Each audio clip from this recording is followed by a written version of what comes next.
Vous êtes-vous déjà senti, dans le silence d'un regard ou dans le réconfort d'un geste, que quelqu'un vous aime plus qu'il ne peut l'exprimer? Dans ce script, nous plongerons dans la sagesse de Carl Jung pour percer les mystères de l'affect non-verbal, en explorant comment les éléments archétypiques et les projections inconscientes façonnent des relations profondes. Au fil de ce voyage, vous serez invité à reconnaître des signes subtils, une ombre qui accueille, un mouvement qui protège, et à comprendre comment le véritable amour peut vibrer dans l'âme sans jamais avoir besoin d'être proclamé par des mots. Préparez-vous à remettre en question les croyances établies sur les démonstrations affectives et à découvrir comment l'intégration de l'ombre et l'individuation jungienne révèlent des formes d'amour qui transcendent les déclarations explicites. Si vous êtes prêt à découvrir ces secrets et à transformer votre perception de l'amour silencieux, laissez dans les commentaires une phrase affirmative célébrant cette découverte intérieure. Dans la philosophie de Carl Jung, l'inconscient personnel et l'inconscient collectif constituent un terrain fertile pour les projections émotionnelles, et l'amour non déclaré est un terrain particulièrement riche pour comprendre ces mécanismes. Lorsque quelqu'un retient ses sentiments dans le silence, nous sommes souvent en présence d'une projection. Nous attribuons à l'autre des qualités d'affection qui, en réalité, résident dans notre propre monde intérieur. Cette projection peut être l'expression d'un désir profond de connexion, reflétant notre quête de complétude et de reconnaissance. L'ombre, composante refoulée de la personnalité, se déploie également dans ce scénario d'amour non verbalisé. En intégrant des aspects sombres, peur d'inadéquation, crainte de rejet ou conflit d'estime de soi, il devient possible de percevoir des gestes discrets de bienveillance qui auparavant nous échappaient car l'ombre tend à masquer les nuances émotionnelles que nous refusons de confronter. Le processus d'individuation, objectif central dans l'œuvre de Jung, nous invite à embrasser la totalité du self, en unissant conscient et inconscient dans un flux harmonieux de connaissance de soi. C'est sur ce chemin que nous apprenons à décoder les signaux silencieux de l'affection, un regard empreint d'inquiétude, une présence protectrice ou un geste de tendresse inattendu. La véritable individuation survient lorsque nous réalisons que l'amour authentique peut jaillir des profondeurs sans nécessiter de mots, émergeant comme une énergie vitale qui nourrit la relation de manière plus subtile mais puissante. Jung souligne également l'importance d'intégrer les aspects animus et anima, représentation archétypique du masculin et du féminin présente en chaque individu. En équilibrant ces polarités internes, nous devenons plus sensibles aux langages non-verbaux de l'amour.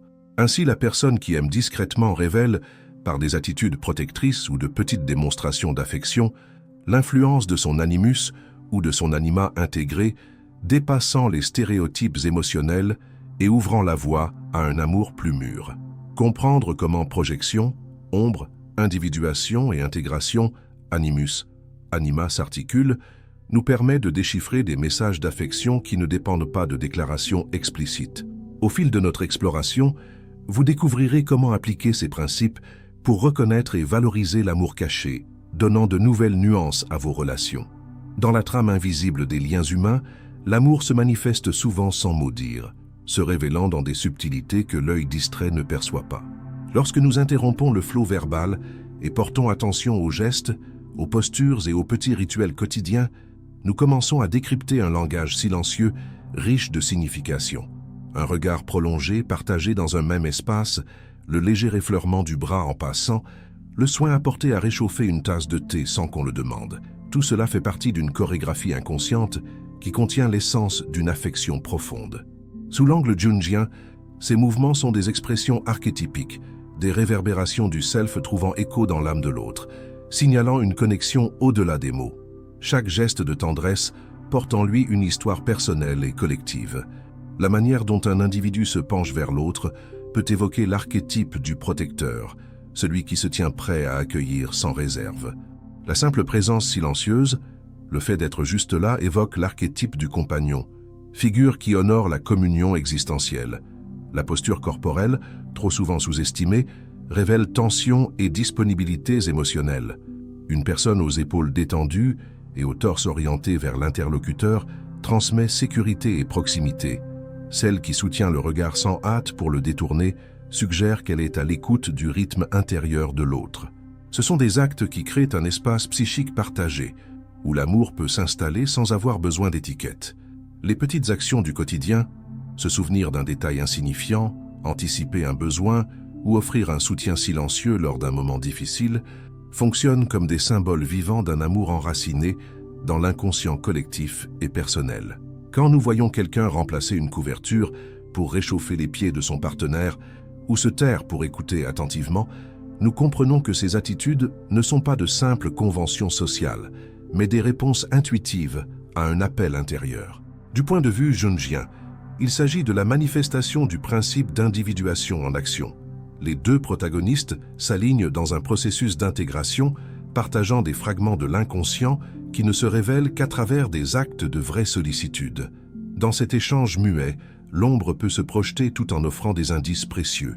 Le silence nerveux, par exemple, peut trahir des peurs de vulnérabilité, des insécurités empêchant l'expression verbale des sentiments. Pourtant, en observant les gestes compensatoires, la poignée de main ferme, le bras qui enlace l'épaule, le regard qui revient chercher un soutien, nous sommes invités à affronter nos propres résistances internes. Ces signaux silencieux révèlent à la fois la réticence à se dévoiler et le désir inconscient d'être accueilli. Les reconnaître est un exercice de conscience nous rapprochant de l'intégralité du self, car il nous oblige à reconnaître des facettes refoulées qui émergent dans la vie relationnelle. En adoptant une posture de pleine réception, en laissant de côté les attentes verbales, nous faisons place à l'affect ressenti sur la fréquence juste. La présence silencieuse devient une source de sécurité émotionnelle, nous rappelant que l'amour se construit aussi dans le territoire d'une perception affinée. En acceptant que les mots sont souvent limités, nous apprenons à apprécier les indices non-verbaux, constituant une communication plus authentique. Le corps, le regard et le geste deviennent alors des portails vers le mystère de l'autre, capables de transmettre compassion, empathie et désir de complétude. Sous le prisme de Jung, l'intégration des opposés, conscient et inconscient, verbal et non-verbal, ombre et lumière, est essentielle pour que la langue silencieuse de l'amour s'épanouisse pleinement. Lorsque animus et anima s'harmonisent à l'intérieur, nous gagnons en sensibilité pour percevoir et exprimer l'affection sans dépendre exclusivement du logos. Ainsi, celui qui aime profondément mais évite de dire « je t'aime » se révèle par des comportements traduisant les dynamiques internes les plus authentiques. Apprendre à lire ces signes est donc une invitation à l'individuation relationnelle, un appel à dévoiler les messages secrets que le cœur murmure en l'absence de mots. Dans l'expérience de la relation, nous projetons sur l'autre des parts de nous-mêmes que nous n'avons pas encore assimilées. Et ce faisant, nous attribuons au partenaire des sentiments, intentions et désirs qui peuvent ne pas correspondre à sa réalité intérieure. Dans le contexte d'un amour silencieux, cette projection affective opère de façon particulièrement intense.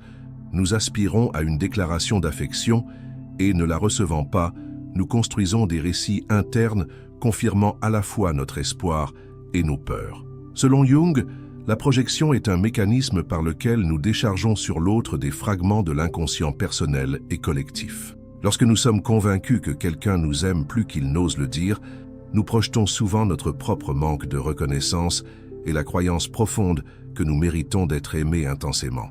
Ce fonctionnement psychique génère un sentiment de connexion tout en déformant parfois la perception des gestes silencieux réellement présents. Au fil du temps, nous accostumons notre interprétation du comportement d'autrui à des schémas archétypiques. L'amoureux silencieux, par exemple, devient l'archétype du héros taciturne, porteur de douleur et de responsabilité sans mot dire. Celui qui aime sans prononcer « je t'aime » devient le réceptacle de nos attentes et anxiétés. Nous lisons dans chaque soupir, chaque hésitation ou chaque retard de réponse un pacte de dévotion et de sacrifice. La projection affective, en ce sens, amplifie l'influence inconsciente de l'autre dans notre monde intérieur, tout en reflétant la profondeur de nos propres blessures émotionnelles qui attendent encore d'être intégrées. Quand nous ne réalisons pas que nous projetons, nous risquons de mal interpréter les signes de sollicitude silencieuse. Un simple geste de gentillesse, comme préparer un plat favori, devient une preuve irréfutable d'un amour caché. Mais en reconnaissant qu'une part de cette attitude provient de notre désir intérieur, nous gagnons en clarté sur la réalité de la relation.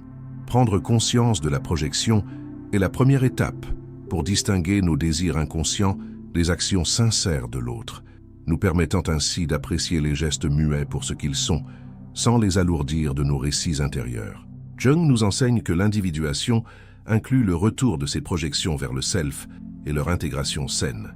Ce retour implique d'assumer sa propre responsabilité affective et d'admettre que nous attribuons à l'autre des parties de nous-mêmes encore endormies dans l'inconscient. En internalisant ces contenus, nous gagnons en autonomie émotionnelle et cessons de voir l'autre comme un sauveur ou un souffre-douleur. Dans le domaine amoureux, ce mouvement favorise une relation plus authentique, basée sur un échange véritable, où les gestes silencieux peuvent être perçus dans leur valeur originelle, sans le bruit de nos attentes projetées. Désolidariser la projection passe par une observation empathique de nos propres schémas émotionnels. En remarquant que nous attendons une déclaration d'amour qui n'arrive jamais, nous pouvons questionner ce qui se cache derrière cette exigence. Peur de ne pas être à la hauteur, besoin de validation ou croyance que la verbalisation est la seule preuve d'une profondeur affective. Approfondir ces questions ne signifie pas renoncer au désir d'entendre « je t'aime », mais comprendre l'origine de cette aspiration et la réorienter vers un dialogue intérieur. Cette écoute attentive de soi ouvre la voie à la valorisation d'autres formes d'expression amoureuse, enrichissant la vie à deux sans exiger de mots constants. En libérant l'être aimé du fardeau de nos projections, nous lui donnons la liberté de se dévoiler pleinement. Cela renforce la sécurité relationnelle et réduit le cycle d'insatisfaction né de l'impression de silence chez celui qui aime. En acceptant que l'autre ne puisse pas ou ne souhaite pas extérioriser son affection par des mots, nous apprenons à distinguer le silence complice du silence défensif. Le premier révèle un choix interne sincère, le second signale des blocages non intégrés qui peuvent être explorés ensemble à travers la parole et la réflexion. Dans ce mouvement, l'intégration de l'ombre devient nécessaire pour démêler les projections. En accueillant nos peurs et rejets passés, nous dévoilons des désirs jadis masqués par l'attente de déclarations explicites. Nous comprenons alors que l'amour non-verbal peut habiter un espace symbolique riche et profond, où gestes, regards et soins spontanés sont la véritable expression de l'affection. Cet réveil renforce la relation, car il naît d'une présence et d'une acceptation mutuelle, libérée des distorsions de la projection affective. En fin de compte, la dynamique de la projection affective, une fois comprise et travaillée, devient une opportunité de croissance individuelle et relationnelle. Détacher la perception de l'amour silencieux de nos propres carences projectives libère les deux partenaires pour vivre une connexion plus authentique. Accueillir les manifestations non verbales de l'autre, sans les confondre avec nos fantasmes intérieurs, ouvre un territoire émotionnel sûr, où l'amour vibre dans sa forme la plus essentielle, inaudible pour les oreilles, mais vibrant dans le champ élargi de la conscience partagée. L'ombre, selon Jung, rassemble tous les contenus psychiques rejetés par l'ego, émotions, désirs et souvenirs jugés inacceptables ou inconfortables. Dans la sphère amoureuse, elle agit comme une barrière silencieuse, empêchant l'individu de verbaliser ses sentiments les plus profonds. Lorsque quelqu'un ressent de l'amour sans le proclamer, c'est souvent qu'un enchevêtrement de peur et de jugement inconscient le retient. Peur du rejet, crainte de perdre son autonomie, appréhension d'exposer sa vulnérabilité ou croyance culturelle associant l'affection à une forme de faiblesse. Identifier ces forces internes est la première étape pour comprendre pourquoi l'amour peut rester caché, malgré des gestes attentionnés et des regards chargés d'émotions. Si ces inhibitions verbales sont souvent individuelles, beaucoup d'entre elles puisent leurs racines dans des conditionnements collectifs. Dans certaines cultures, l'expression explicite de l'affection est perçue comme excessive. Dans d'autres, la virilité idéale exige la retenue. Ces valeurs intériorisées structurent l'ombre, incitant l'individu à réprimer ce que l'ego juge inconfortable ou menaçant. Lorsque l'amour n'est pas déclaré, l'ombre peut générer deux dynamiques principales, la contenance émotionnelle, bloquant l'expression verbale, et le transfert d'affect via des comportements compensatoires, soutien excessif, jalousie déguisée en souci ou contrôle déguisé en protection.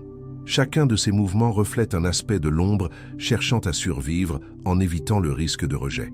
Pourtant, Jung insiste sur le fait que l'ombre n'est pas seulement un adversaire à combattre, mais aussi un réservoir d'énergie psychique vitale. L'énergie réprimée des sentiments amoureux peut, si elle est intégrée, renforcer la vitalité relationnelle. En affrontant ces contenus sombres, en questionnant les croyances limitantes, en accueillant l'insécurité et en démystifiant la peur de la vulnérabilité, l'individu découvre que la force qui l'empêche de dire « je t'aime » peut devenir le moteur d'une expression plus authentique. L'ombre intégrée transforme le silence défensif en silence créatif, où l'affection se manifeste sous des formes nouvelles, moins assujetties à l'urgence d'une confirmation verbale. Ce travail d'intégration exige connaissance de soi et courage. Identifier les schémas de retrait émotionnel, observer les réactions corporelles à la simple évocation de la phrase « je t'aime » et noter la tension qui surgit dans la poitrine, la gorge ou le visage, offre des indices précieux sur le contenu somatique de l'ombre. En prêtant attention à ces sensations, l'individu apprend à nommer les émotions inconfortables, honte, anxiété, autoprotection, et à interroger leur origine. L'ombre cesse alors d'être un ennemi caché pour devenir un guide intérieur, pointant vers des zones de croissance. Peur à revisiter, expériences passées à guérir, récits personnels à recontextualiser. Concrètement, reconnaître l'ombre dans l'affect non déclaré peut passer par des exercices d'écriture et de réflexion. Par exemple, dresser sans retenue la liste de toutes les raisons possibles de ne pas dire « je t'aime », puis pour chaque motif, formuler un contre-argument invitant à la compassion envers soi-même, en rappelant des réussites émotionnelles ou des valeurs soutenant l'expression de l'amour. Ce dialogue intérieur porté par la curiosité jungienne, sans jugement, mais avec un intérêt sincère pour soi-même, favorise la descente dans l'inconscient et l'élévation de contenus jusque-là ensevelis. Au fil de ce travail intérieur, l'ombre se reflète aussi dans les miroirs relationnels. Notre réaction lorsqu'on nous déclare son amour peut révéler des contenus refoulés. Malaise, peur de devoir rendre l'appareil ou sentiment de dette émotionnelle dévoilent des aspects somatiques non encore accueillis. Plutôt que de juger notre propre réaction, Jung préconise l'attitude exploratoire comme acte d'autocompassion. Comprendre pourquoi le cœur s'emballe, pourquoi le corps frissonne et pourquoi les mots semblent se coincer dans la gorge.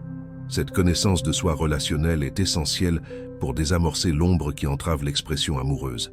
Quand l'ombre s'accorde avec la conscience, l'amour non verbalisé cesse d'être un obstacle et devient partie intégrante d'un langage plus riche, incluant le silence, l'accueil mutuel et le respect du rythme intérieur de chacun. L'être intégré, ayant reconnu et accueilli ses ombres, acquiert la confiance nécessaire pour exprimer son affection de multiples façons. Un compliment discret, une lettre manuscrite, un moment d'écoute profonde. Ainsi, le « je t'aime » se libère de pression et d'attente, devenant un choix conscient et signifiant, tandis que l'amour silencieux s'épanouit en des formes qui touchent l'âme. En conclusion, l'ombre dans l'affect non déclaré est à la fois un obstacle et une opportunité de profondeur. Dévoiler les peurs et croyances limitantes qui entravent l'expression amoureuse permet à l'individu de progresser dans son processus d'individuation, ouvrant un espace relationnel plus authentique. Le silence chargé d'émotions cesse d'être un signe d'absence et devient un terrain d'intériorisation et de découverte, une étape indispensable pour que, un jour, les mots résonnent avec la force de celui qui a dialogué avec sa propre ombre. Au cœur de toute relation affective se joue une danse invisible entre les énergies masculines et féminines en chaque être, incarnée par les archétypes animus et anima, selon Carl Jung. L'animus dans la psyché féminine et l'anima dans la psyché masculine ne renvoient pas au genre biologique, mais à des qualités intérieures à reconnaître et harmoniser pour que l'amour silencieux puisse s'exprimer pleinement. Lorsque ces aspects inconscients sont fragmentés ou rejetés, l'expression du sentiment devient unilatérale et limitée, faute d'intégration permettant de lire et de répondre aux gestes non-verbaux de l'autre avec finesse et profondeur. L'intégration de l'animus et de l'anima commence par l'identification des contenus portés par chacun. Chez la femme, l'animus peut se manifester comme une voix intérieure critique, un besoin de pouvoir ou une objectivité excessive. Chez l'homme, l'anima peut surgir sous forme de sensibilité étouffée, peur de l'abandon ou impulsivité émotionnelle. Si ces contenus sont projetés sur le partenaire, ils engendrent malentendus. La femme peut percevoir l'homme comme froid alors qu'il n'a pas accès à sa propre anima. L'homme peut juger la partenaire de théâtrale sans reconnaître la force de son animus. Cette projection mutuelle alimente le silence, chaque partie se sentant incomprise face à l'impossibilité d'une communication verbale directe. Pour lever ces projections, Chacun doit se tourner vers son monde interne et dialoguer avec les parts rejetées. Jung propose, dans le processus d'individuation, des exercices d'imagination active, où la personne se relie sans filtre aux images de son animus ou de son anima, laissant émerger des insights sur ses comportements automatiques, la vague soudaine de colère, la crainte de la vulnérabilité ou l'impulsion de contrôle perdent de leur emprise lorsqu'elles sont accueillies consciemment. Ce travail intérieur élargit notre capacité à percevoir les gestes subtils de l'autre, en réduisant le bruit de nos propres réactions défensives. Quand animus et anima s'équilibrent, la relation acquiert une nouvelle tonalité. Le regard porté à l'autre cesse d'être chargé d'attentes inconscientes pour devenir un intérêt véritable envers son univers intérieur. La femme ayant intégré son animus valorise autant la rationalité que l'émotion, reconnaissant chez son compagnon non seulement sa capacité d'action, mais aussi son besoin de soins silencieux. L'homme ayant accueilli son anima découvre qu'il peut exprimer de la tendresse sans crainte de paraître faible, percevant dans chaque geste d'affection un renforcement de l'intimité. Dans cette harmonie, l'amour silencieux devient un dialogue profond, où chaque souffle, chaque contact et chaque pause partagée portent un sens authentique. Cette intégration exige aussi la création de rituels de connexion respectant le rythme intérieur de chacun. Plutôt que d'exiger des mots d'amour, on peut proposer des moments de présence absolue, cheminer côte à côte sans parler, contempler en silence des souvenirs photographiques, partager une activité créative sans objectif discursif. Ces rituels sont tout sauf vides. Ils servent de ponts archétypiques, activant simultanément animus et anima, permettant à l'affection de s'exprimer de manière symbolique. Au fond de ces instants réside la reconnaissance de la valeur du non-dit, de l'écoute intérieure et de l'ouverture au mystère de l'autre. Du point de vue jungien, chaque geste de sollicitude silencieuse, tenir la main lors d'une épreuve, préparer la boisson favorite sans demander, offrir une couverture pour réchauffer, reflète l'intégration intérieure entre anima et animus. Ces actes ne reposent pas sur des mots, car ils jaillissent d'une communion profonde entre consciences ayant dépassé l'égoïsme et les préjugés internes. Lorsqu'animus et anima dialoguent en chaque partenaire, l'amour se révèle comme un flux organique, sans besoin de confirmation externe écrite ou parlée. La voie de l'intégration n'est pas linéaire et comporte des défis. Parfois, d'anciennes dynamiques refont surface. La critique de l'animus blesse à nouveau. La sensibilité de l'anima est écrasée par la précipitation du quotidien. C'est alors que le couple doit reprendre le chemin de la conscience, reconnaître la résurgence de vieilles ombres et, ensemble, se réorienter vers l'harmonie interne. La pratique continue de l'auto-observation, associée à un dialogue empreint de compassion, crée un champ relationnel où l'amour silencieux prospère, nourri par la maturité émotionnelle des deux. Intégrer animus et anima dans la relation implique finalement d'accepter que le véritable amour transcende les mots et trouve son expression dans un vaste registre de gestes, regards et attitudes partagées. Quand chaque partenaire accueille l'énergie opposée en lui, il devient capable de décrypter les messages non-verbaux de l'autre et d'y répondre avec générosité et créativité. Le silence cesse d'être un vide ou un signe de manque. Il devient un terreau fertile pour tisser un lien vibrant au cœur de l'inconscient collectif et s'épanouissant dans la légèreté du quotidien. Dans cet état d'intégration, l'amour muet se révèle plus puissant et durable, car il repose sur la vérité intérieure de chacun, reconnaissant en l'autre non seulement un reflet de soi, mais un mystère à explorer sans fin. Nous voici arrivés au terme de ce voyage intérieur, où nous avons exploré comment l'amour peut se manifester de façon silencieuse et profonde, sans avoir recours à des déclarations explicites. Nous avons observé la richesse des gestes non-verbaux, décrypté la dynamique des projections affectives, plongé dans l'ombre qui freine l'expression et embrassé l'intégration de l'animus et de l'anima dans nos relations. Chacun de ces aspects dévoile une facette essentielle du processus d'individuation, montrant que l'affection véritable naît de la connaissance de soi et de l'équilibre entre conscient et inconscient. En reconnaissant les signes subtils, un regard attentif, un acte de soin spontané, une présence compatissante dans le silence, nous devenons aptes à valoriser un amour qui dépasse les mots. En accueillant nos ombres et en réajustant nos projections, nous ouvrons la voie à une connexion plus authentique, fondée sur la réciprocité et le respect du rythme intérieur de chacun. L'harmonisation d'animus et d'anima renforce notre sensibilité, permettant à l'affection de s'exprimer de manière symbolique, sincère et durable. Si ce script a éveillé en vous de nouvelles perceptions sur l'amour silencieux et suscité l'envie d'approfondir votre propre cheminement, abonnez-vous dès maintenant à la chaîne et activez les notifications. Ne manquez pas la vidéo qui s'affiche à l'écran.